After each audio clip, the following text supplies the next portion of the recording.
नमस्कार, मैं हूं आपके साथ निधि और आप देख रहे हैं व्यास मीडिया। आइए रुक करते हैं आज की खबरों की ओर।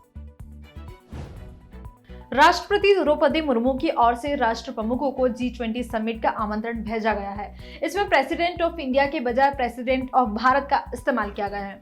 इस नियंत्रण के सार्वजनिक होने के बाद से राजनीतिक दलों ही नहीं बल्कि देश भर में बहस छिड़ गई है कि क्या केंद्र की प्रधानमंत्री नरेंद्र मोदी सरकार इंडिया हटाकर देश का नाम सिर्फ भारत कर सकती है।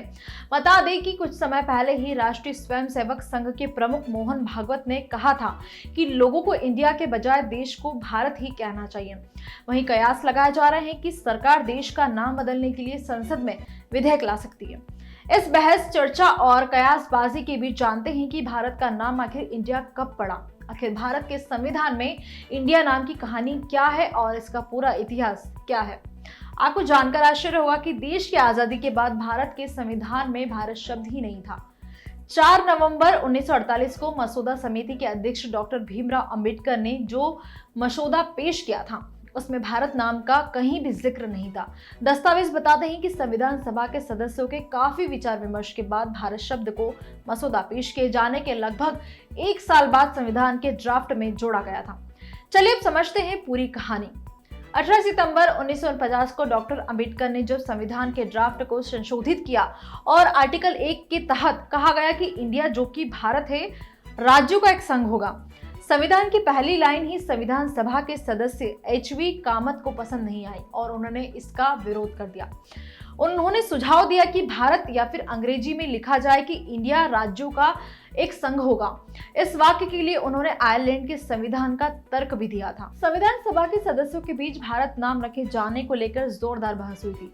संविधान सभा के सदस्य सेठ गोविंददास, कमलापति त्रिपाठी, कल्लूर सुब्बाराव, राम सहाय और हरगोविंद पंत ने भारत शब्द के लिए जोरदार बहस की।